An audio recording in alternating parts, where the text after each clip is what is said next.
bang ganda? Love and forgiven. Sabi niya, ang pagmamahal po ng ating Panginoon, tayo lahat po'y pinatawad niya. I'm just a sinner. Kayo at ako, pare-parehas tayo nagkasala. Ngunit, ang biyaya ng Panginoon, pinagkaloob po sa atin lahat. Saved by grace. Tumayo po tayong lahat at buksan po natin yon sa John chapter 16, verse 33.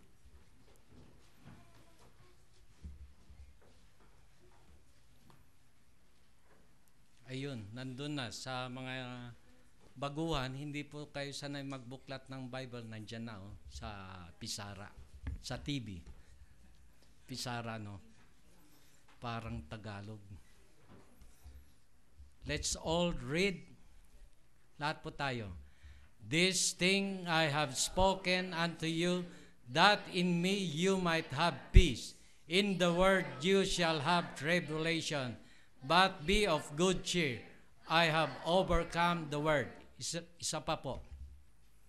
This thing I have spoken unto you, that in me you might have peace.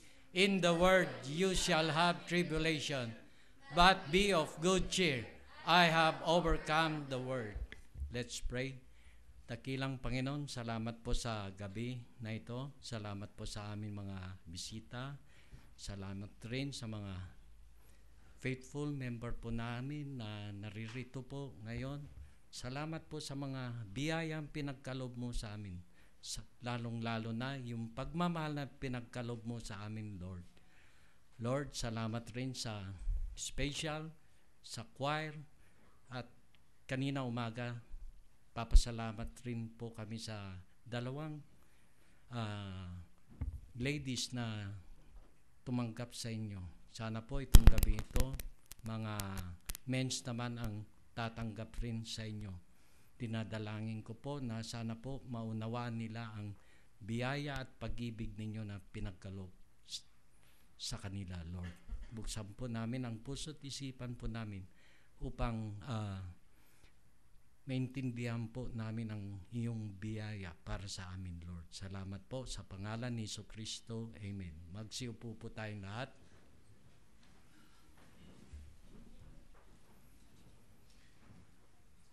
Ang subject po natin ngayon is about problem. Unahin ko po yon problem sa Greek word problema. Parang si Schwarzenegger, problema, no problema. Pro is before. Ibig sabihin, yun nagawa po natin na nauna, yun po ang pro. Yung blema na hindi po natin binigyan ng attention, tinapon po natin, hindi po natin inalagaan dahil pinabayaan po natin ang ating problema. Kaya nagkaroon po tayo ng problema.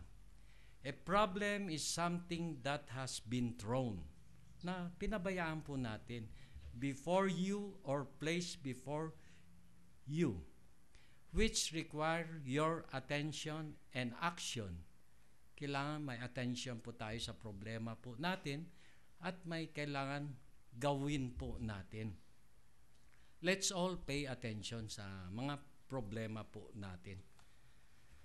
Problema po natin kung minsan pumupunta po sa ating puso. Sa puso po natin, pagtanggap sa puso, konektado po yung pag-iisip po natin na nagkakaroon po tayo ng mental illness o mental disorder o mental depressed. Yan po ang problema. But what can I do about my problem? Sa kanina umaga, sinabi po ni Brother Arnold, what kind of problem do I have? Nasabi niya kanina. What kind of problem do I have? Real? Katotohanan ba? Karamihan ng problema po natin katotohanan. Kailangan, ngayon pa lang, harapin na natin ang katotohanan ng ating problema. Imaginary, guni-guni. Nasabi ninyo dahil Pesta ng Patay. Marami kayong guni-guni ngayon. Next week, marami po kayong iniisip na guni-guni. Physical. Kung ikaw maliit, siyempre, karamihan ng physical, kailangan takong. Dadagdag ng takong. Ganon. Ganon po. Di ba? May mga rubber shoes na ngayon. Ganon. Ayun, physical. Kung minsan, yung physical, minana po natin yan ng mga tradisyon na pinagkaloob po sa atin, mga sakit ng ninuno po natin, gaya ng diabetes, heart attack, that is physical. Na mga problema. Mental, kung minsan, mga kulang sa higpit ng tornilyo, yung po, kulang po sa mental. Kaya nga, hindi lang mga kayo, hindi lang mga pastor, bakit kaya hindi natin naunawaan, bakit kaya may nagpapakamatay? Bakit kaya may umiinom ng alak kung marami po silang problema? Diba? Apektado po yung mental. Pero bukas, pag na-hangover ka, nandiyan pa rin ang problema. Kaya mas maigi na harapin natin kagad, gawin ng paraan ang ating problema. Spiritual. Noon tinanggap po natin si Jesucristo sa ating puso, nagbigay po siya ng kalooban po sa atin. Bawat isa po sa atin na tumanggap, may spiritual po na pinagkaloob sa atin. Na itong spiritual, maaaring itong Bible. Na ito po ay naggagabay po yun araw-araw po natin na tinatahak sa ating buhay. Mga pagsubok, mga karanasan, mga kababalaghan sa buhay po natin, mga katang-isip, maaaring mga katang-isip na ginagawa ng mga kaibigan natin o mga kapitbahay, di ba? Na-stress ka po doon o mga katandaan na mga katanungan, bakit kaya may mga alamat dito sa Pilipinas? Sana nanalo na ang Pilipino sa Hapon noon. Bakit? Sasabi mo, di ba, may alamat tayong aswang, mas magaling ang aswang kaysa Hapon. Di ba? May Goliath naman tayo. Ay sino? Ay yung Capri doon sa Balete Drive, doon sa Luacan. Kung ayaw ninyo, sa Luacan may White Lady. Ayan. Kasi iniisip po ninyo lahat panay kababalaghan po. Economic. Marami po sa atin, yan ang problema po natin. Yung bulsa po natin laging butas. Wala po tayong trabaho, kaya wala po tayong pera. Mas mahaba nga yung kamay po natin upang humingi sa ating mga magulang. Economic problem. Buong bansa po, economic problem. Kaya dito sa Pilipinas, ang problema at pagkakakitaan sa basura. Laging ginaganon ang isip po ng isang Pilipino. Sa basura po, maraming pera. Kaya pag nanonood ka ng TV, nandoon po yung pag-iisip po natin. Kaya nandoon ang economic. Pero ang mga politician, puno-puno po ang bulsa nila, ang kakapal. Ganun po. Pero ang Pilipino, hirap na hirap po. Diba? Totoo po yun sinasabi ko. Kahit intindihin po ninyo. How is this problem connected to me? Dahil nandito po tayo sa katawan po natin. At tayo pa rin. Dahil ang karakter po natin, hindi natin binabago ang karakter po natin. Iniisip mo, ang minana natin sa Spanish, mañana habit, ay bukas na lang yan. Laging ganyan ang Pilipino, tsaka na lang. Ayan, minana po natin mga yan because we are in this body of who we are, na tayo nga ito. na hindi nagbabago, na laging ganun na lang ang ginagawa po natin. And because we are in the Word, nandito po tayo sa wickedness na lupang ito. Nandito po tayo sa ibabaw ng lupa. Na dito po sa ibabaw ng lupa, marami pong katang-isip, kababalaghan, mga alamat, mga tradisyon na pinag-iibayo ang ating pag-isip. Kaya nandito po ang ating Bible. Ito po ang gabay sa atin sa pamumuhay. Kayo na first time ninyo dito, nagpapasalamat po ang aming pastor na naririto kayo ngayon dahil ang Panginoon, sabi niya, for God so loved the world that He gave His only Son, na ang kanyang nilalang na anak ay mahal na mahal niya kayo. Ang mahalaga doon, tayo rin ay marunong lumapit sa Kanya at mahalin po natin lahat ng ginawa niya dito sa ibabaw ng lupa. Diba sa Sunday School, nasabi doon sa 1 John 5:12, He that had a son had life. Kung ikaw anak ng Panginoon, may liwanag po ang buhay ninyo. He that not had the Son of God had not life. Kung wala po sa inyo ang ating Panginoon itong gabing ito, wala po kayong buhay. Ang buhay na pinapaliwanag po dito ay eternal life. Na ang buhay na walang hanggang sa kinabukasan po natin. Yun po ang paliwanag po doon.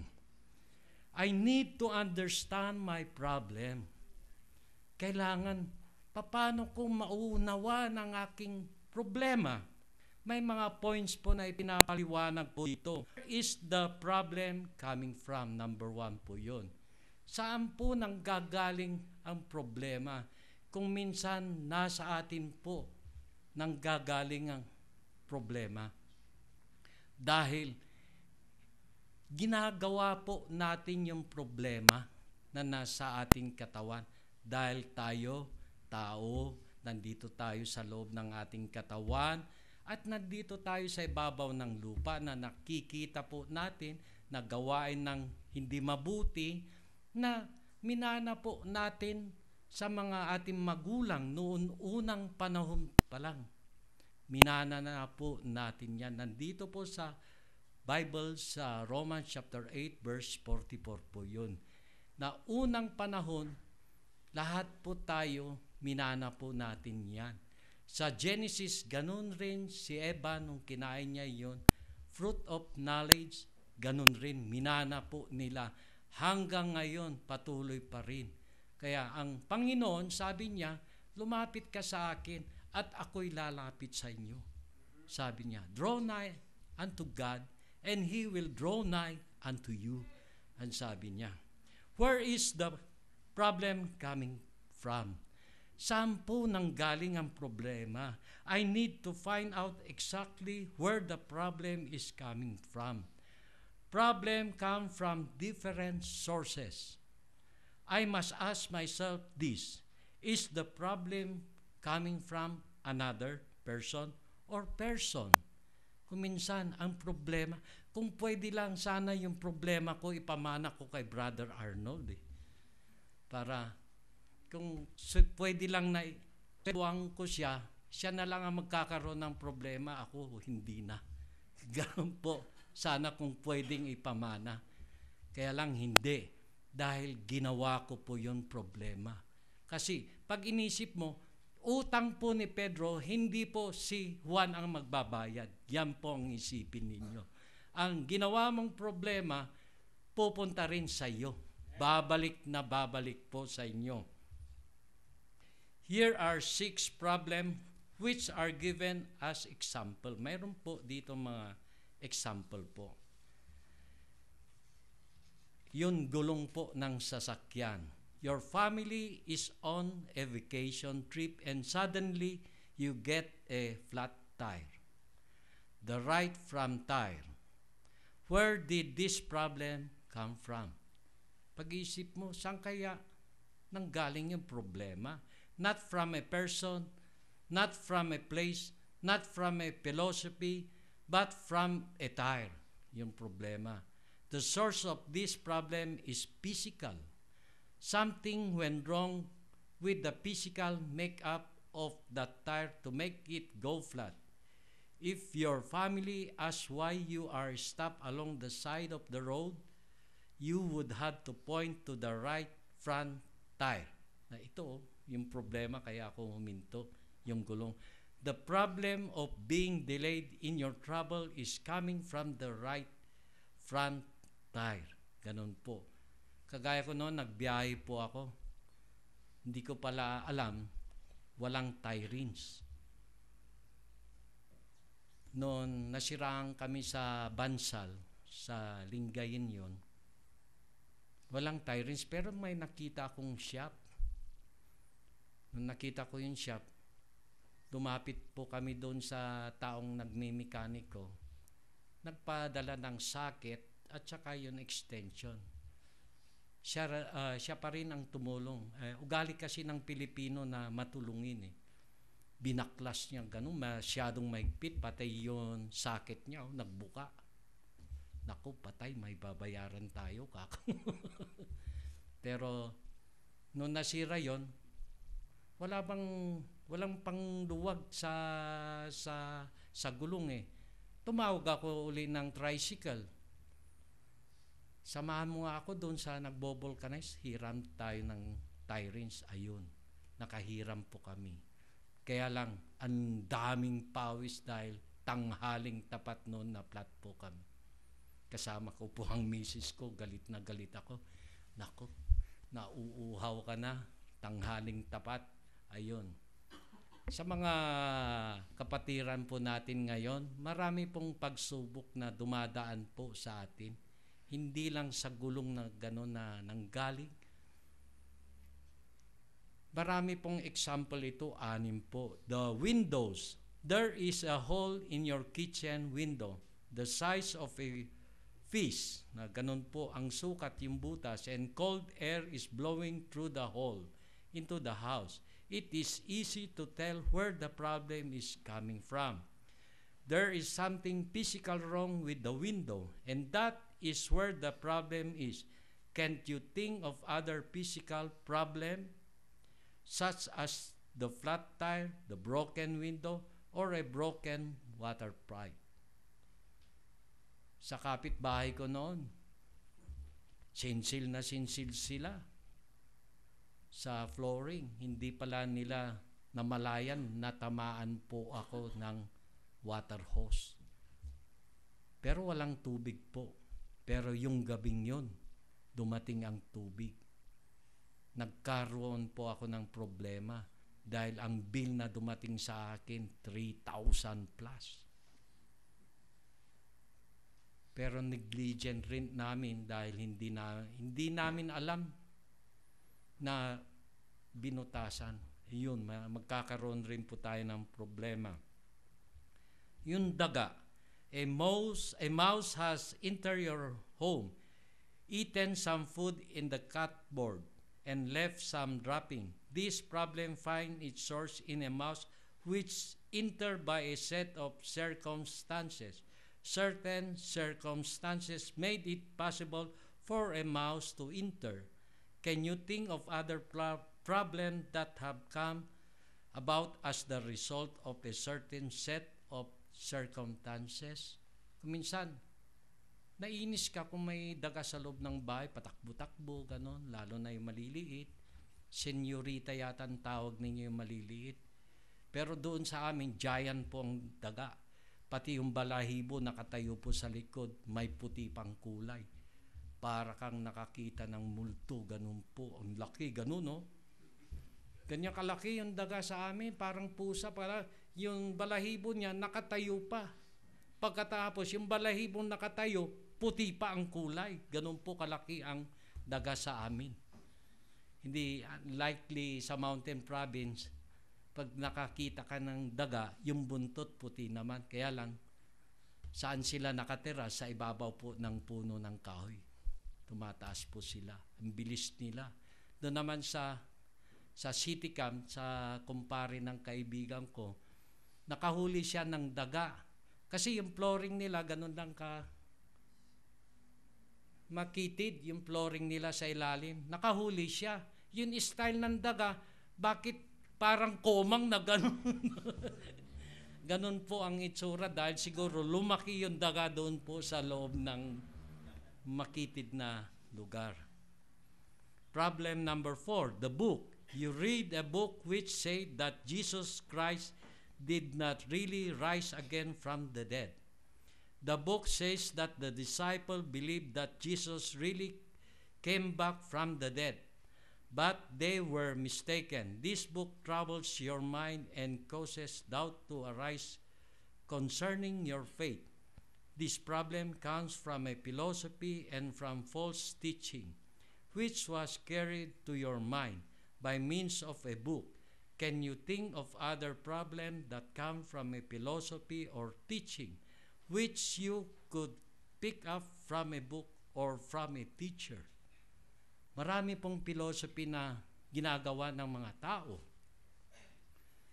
Pag-oobserbahan mo po yung dollar lang. Titignan mo yung dollar.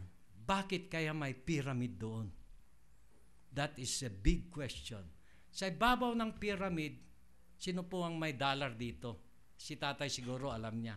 Sa ibabaw ng pyramid, may malaking mata.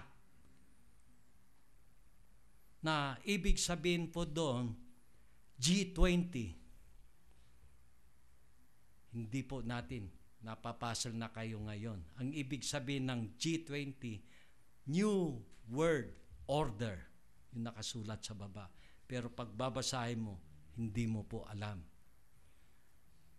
Ang ibig sabihin, kinokontrol po na Masonic mga tao, mga yun.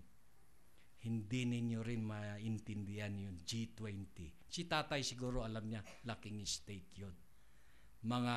Ang nag-handle sa mga grupong yan, mga politics, mga matataas na tao, mga patriot sa simbahan, mga galing sa Roman Church. Ganyan. Kaya may connection po yung pagpatay nila kay Kennedy, kay Abraham Lincoln, kasama po yung mga grupong yan na hindi po natin maintindihan. Anyway, napapasal lang kayo sa sinabi kong books. Pero ayaw ko kay tatay siguro maaring ganon. Na yung 9/11, sabi nila, si Ben Laden ang gumawa. Maari siguro o hindi. Marami po.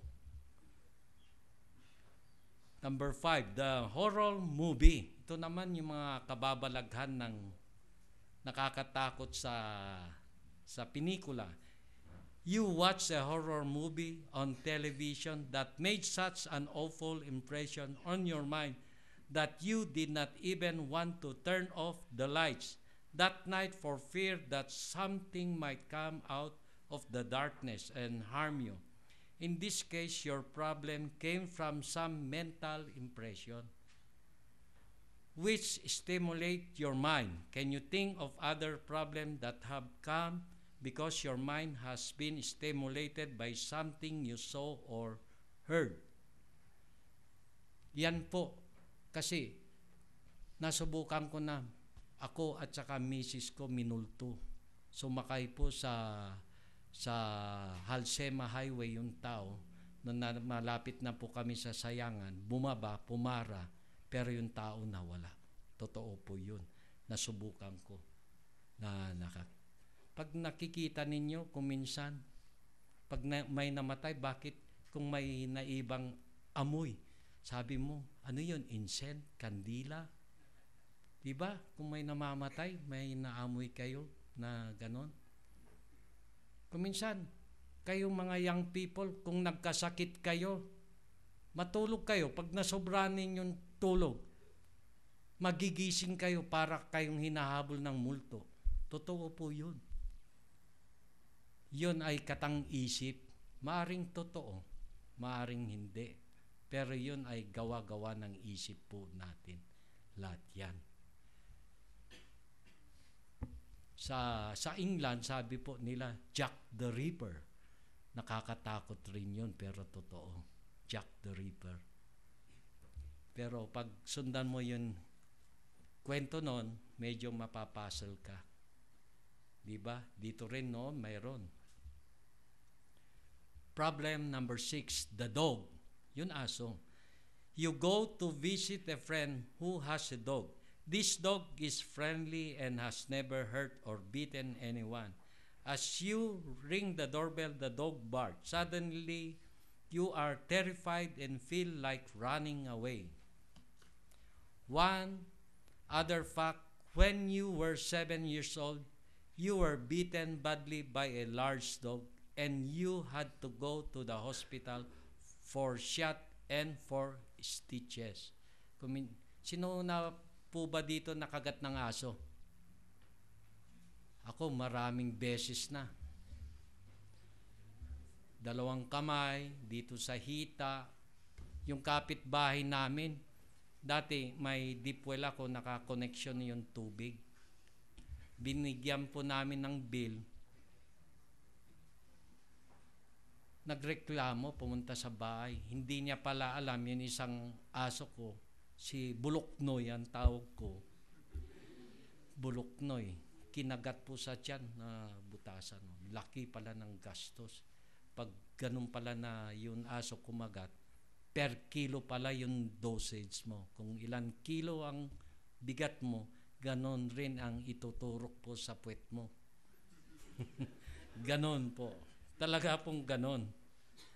Kaya mag-iingat rin po tayo sa aso. Kung minsan may takot, may phobia, nasabi ko, may takot na po tayo dahil nasubukan na natin nakagat. Why is it coming from that direction? Number 2 po yan. Why is it coming from that direction? Sa gulong, why do we have a flat tire? Bakit? Mari pong negligent po natin yan. What caused this problem? We were driving along and something happened to cause the problem. Did we run over some glass or nails? Was the tire too old and too worn?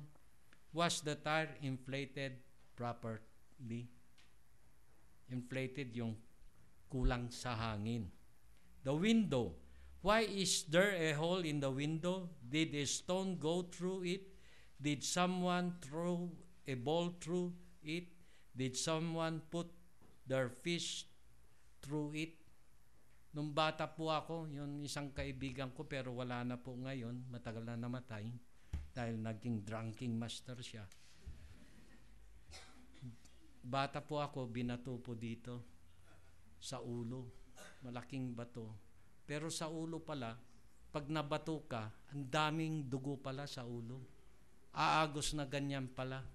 Yung nagbato sa akin, na-nervyos. Kaya ganon, mag-iingat po tayo sa ating ginagawa. The mouse. Why do we have a mouse problem? What caused the set of circumstance which allowed the mouse to get in? Did someone leave the door open? Did it come in through the garage? Is there some other hole that it came through? The book. Why do I have this doubt about the resurrection? Because I open a certain book and read some new ideas. Wag na ninyo yung sinasabi ko, G20, wag na ninyong hanapin sa internet, sa YouTube.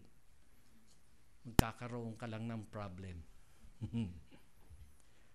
Problem number 5, horror movie. Why am I afraid to turn out the light at night? Because I turn on the television and watch a movie which left a lasting impression of my mind. Kaya yung gawain po ng Diablo dito, nakita ninyo. Di ba yung ilaw, pag pumupunta ka sa mga club, nagpapatay sindi? Umaakit po yun sa isang kaluluwang madaling mabitag. Di ba? Yes, sir. At saka yung nandun sa loob ng pamamahay na yun, alam na natin kung ano pong nilalaman sa loob po. Kaya yung kaibigan ko, ang tawag po doon, bakit lagi kang nagpapasarap? Kaya doon, nagpapasarap, yung pamilya mo naghihirap. Totoo po yun. The dog. Why am I afraid of a friendly dog who is barking in my friend's house? Because this dog reminded me of another dog who really hurt me in the past. Number 3, what does it consist of? Ito po yung linalaman ng mga problema. The tire. This problem consists of air which have escaped from one tire. Because the tire is deflated, the car will not function. The problem may be major or minor depending on where you were headed and why. Nung nagbibiyahe po kami sa Tabuk, diretso ng Baguio, pag umalis ka ng Baguio, 4 o'clock sa madaling araw. Pagdating mo sa Tabuk, it takes, didilim na mga 7 o'clock. Pag nagkaroon dati, noong way back 1960s, kokonti lang ang mga vulcanized doon. Nagkaroon kami ng 2 plot. Kailangan gamitin mo po yung wisdom mo. Sa Mountain Province, marami pong mga damo na ligaw. Tinanggal po namin yung gulong, yung damo po ang linagay namin sa loob hanggang nakarating po kami. Yun sa fan belt naman, pwede palang ditali. Hindi yun fan belt na original na lalagay mo. Kaya lagi po kami may baon na interior at saka exterior.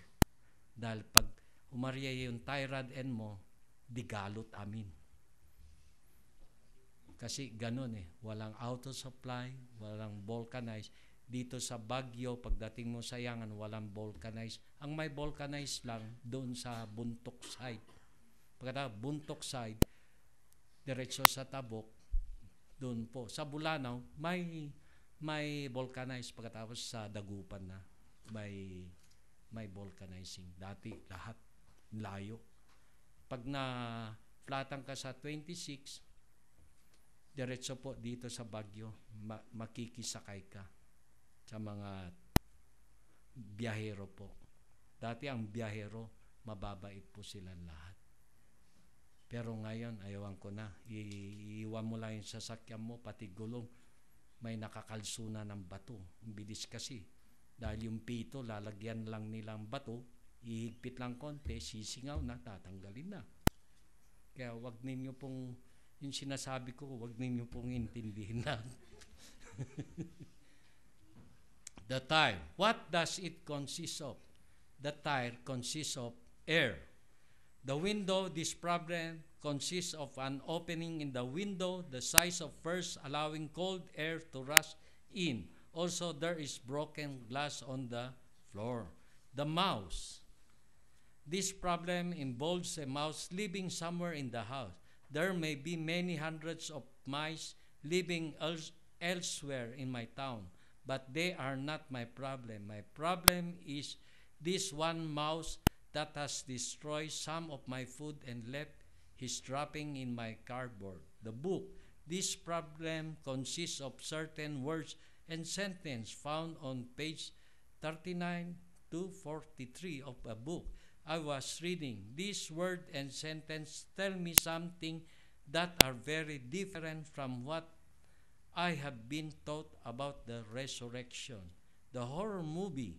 This problem consists of certain thoughts and mental pictures that are still in my mind because I watched a horror movie. The ugly and terrifying monster which I saw keep coming back to my mind. The dog. This problem consists of certain fear and wrong thoughts of the past which have been replayed in my mind because of barking of a dog which I heard in the present. My fear do not really belong with my friend's dog. My fear belong with the dog that once hurt me in the past. can I do anything about it? Kaya ko bang gawin yon na yung mga problema ko? Siyempre, kaya. Labanan po natin the tire. Kumuha ka pa po ng jack. Then put on the spare tire. Later, I will need to have the tire repair or buy a new one. The window, I can sweep up the broken glasses and tape a piece of plastic cover cardboard over the hole. Lahat po yan may remedyo. The mouse, right away I can clean out the cupboard by discharging damaged food and cleaning up the mouse dropping. Lahat po yan lilinisan po. Kung hindi kayo marunong humuli ng malilit na daga, Formula 1, sabi mo. Ano yon? Yung pandikit sa langaw. Yan po. Diba? Pwede rin yon. Pwede rin yon. Semento at saka asukal, ihalo mo sa kanin. Mamamatay po yon mouse po doon. Kung hindi, bumili ka ng cage. Kaya lang, isang beses mo lang sa cage. Nung nakahuli kami, isang beses lang ayaw na nilang pumasok. Kahit gaano lagyan mo ng mabangong pagkain nila. Mahirap po. The book. Perhaps I need to close this book and get another book. Perhaps I need to read what the Bible says about resurrection of Christ. Kung minsan marami pong libro na hindi po natin kailangan na basahin. Sa buhay po natin, may mga tik-tik, Playboy, diba? Mga ganyan na books. Kasi yung isip po natin nandoon eh. Mga love story, yung mga ganon. Masisira po yun. Yung isip mo, kakaisip sa girlfriend mo, pati yung love story, ginagaya mo. Kaya lang, mahirap po magmahal ng sobra-sobra. Kailangan mag-iwan ka ng konti. Dahil yung borders po namin, may masungit na lalaki na lumiligaw po. Nasa third floor po sila, nasa fourth floor kami. Masungit talagang lumigaw yun, yung lalaki. Ayaw na ayaw yung babae. Alam mo naman ang babae, pag dinadalaw mo, nagagalit. Pag binubuntutan mo, nayayamot. Pag hindi mo dinadalaw, hinahanap ka rin. Kaya, kung minsan, dumating po yon lalaki talaga. Ang sagot, mahal mo ba ako? Sabi yung lalaki. Sabi naman, yung babae, hindi kita mahal.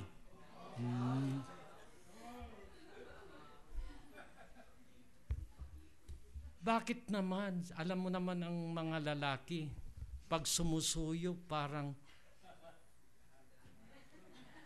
masyadong marunong magpakumbaba. Sige na. Mahal na mahal kita. Kung ayaw mo sa akin, tatalon ako sa bintana. Sagot yung babae, di tumalong ka. Sabi niya. Aba, naggulat ako, may kumalampag doon sa ilalim namin. Talaga tumalon sa third floor. Dumapa, daming dugo. Parang dumapa na Superman. Daming dugo. Pagkaraan na isang linggo, nandyan na naman, buhay na buhay, lumiligaw pa rin. Sobra naman pagmamahal niya. Sobra. Talaga masisirang loob.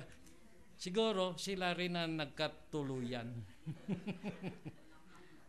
Kaya kayo, huwag kayo manunod ng mga horror movie dahil I need to realize that the things I saw in the movie, lahat po hindi totoo yan. Kasi ang gawain ng dyablo, lahat po maamo ang salita.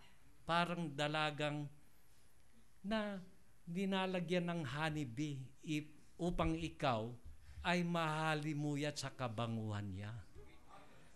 Ganun po ang dyablo. Hindi po totoo yun horror movie. Di lahat po kayo, takot lahat kay Satanas, may sungay, pumupula ang mata. Wala. Hindi po totoo yun. Ang gawain po ng dyablo, maamo po ang pananalita. Ganun po yun. Kaya kailangan marunong po tayo bumasa po sa salita ng ating Panginoon. Tapos na yata. Nakasobra. Can I do anything about it or not? Yes. Nothing is impossible. We can do it. Mga Christian, kailangan po natin, kagaya ninyo, bago po kayo ngayon dito, gusto po namin kayo na maliniwagan, pagmamahal po ng ating Panginoon ay nasa inyo po. You are the apple of Jesus Christ's eyes. Yun po ang sabi niya. Salamat po sa nakinig. Tumayo po tayong lahat.